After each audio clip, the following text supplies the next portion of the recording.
फिर आता है functionally complete set of connectives.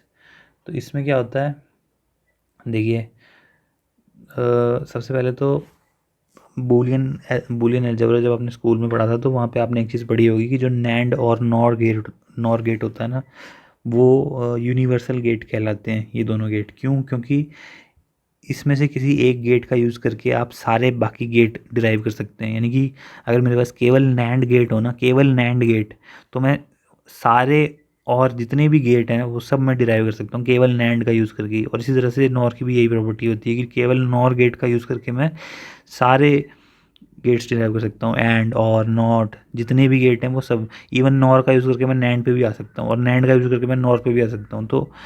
तो देखिए functional complete set of connectives इसी कॉन्सेप्ट पे बेस्ड है। क्या लिखा है कि a set of connectives is said to be functionally complete और universal if and only if every propositional function can be expressed by means of connectives in it। देखिए अगर मेरे पास कोई ऐसा कनेक्टिव्स का सेट है जिससे सारे के सारे बाकी फंक्शन डिराइव हो रहे हैं, तो देखिए मुझे क्या करना पड़ेगा, मेनली मुझे या तो नॉर गेट डिराइव करना पड़ेगा या फिर नैंड गेट डिराइव करना पड़ेगा। तो नॉर गेट क्या होता है, नॉट एंड और नैंड गेट क्या होता है, नॉर और मतलब नॉट और एंड। तो ये नैंड हुआ, तो ये नॉर हुआ। तो अगर मैं ये तीनों चीज़ें लिख दूंगा तो ये भी हो सकता है। तो देखिए इन इन तो यहाँ पे मैंने फर्स्ट पॉइंट लिखा है the set this is functionally complete. फिर मैंने लिखा है कि द सेट और नॉट इज़ फंक्शनली कंप्लीट। और फिर मैंने लिखा है the set and not is functionally complete. ठीक है, तो हमें बेसिकली हमें क्या करना है, किसी चीज़ को हमें जब फंक्शनली कंप्लीट प्रूव करना है तो इसका मतलब ये हुआ कि उस पर्टिकुलर फंक्शन में मौजूद कनेक्टिव्स से हम किसी भी तरह का बाकी सारे कनेक्टिव भी हम डिराइव कर सकते हैं। ठीक है, तो इसका यही मतलब हुआ।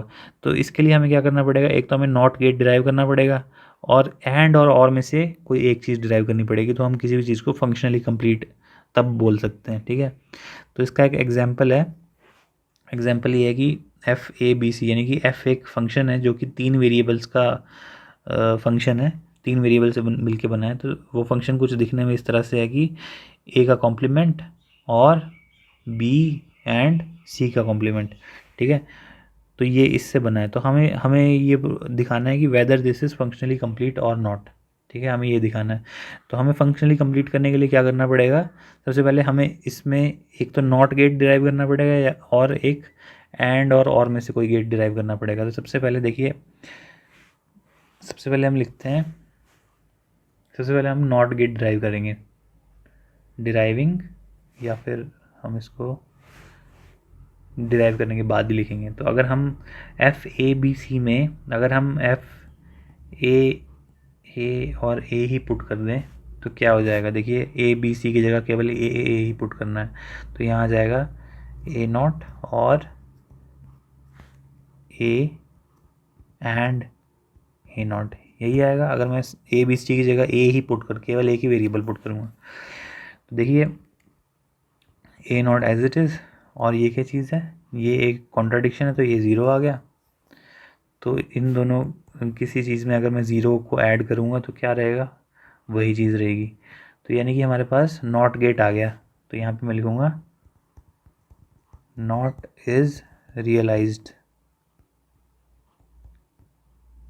Not is realized. ठीक है, अब मैं लिखूँगा कि now we want to realize either or and.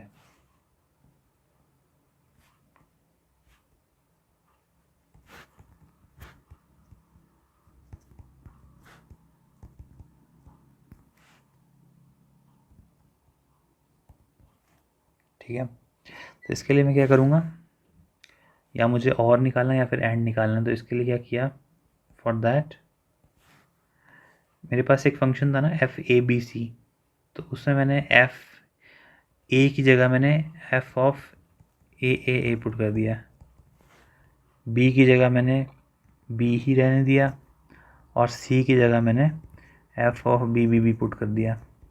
तो देखते हैं ऐसा करके क्या हो रहा है, क्यों मैंने ये पुट किया।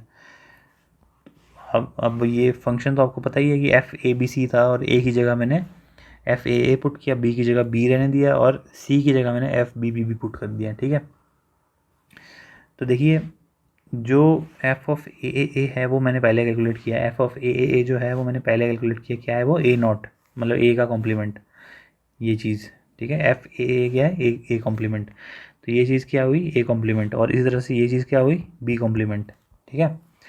तो जब मैं इसको कैलकुलेट करूँगा तो ये आएगा ए कॉम्प्लीमेंट का कॉम्प्लीमेंट और बी एंड बी कॉम्प्लीमेंट का कॉम्प्लीमेंट, ठीक है। वैल्यू पुट करके देखिए, और कॉम्प्लीमेंट से कॉम्प्लीमेंट कट जाएगा तो ये ए, और ये आएगा बी एंड बी, और ये आएगा ए और बी। तो यहाँ पे मैं लिखूँगा और इज़ रियलाइज्ड।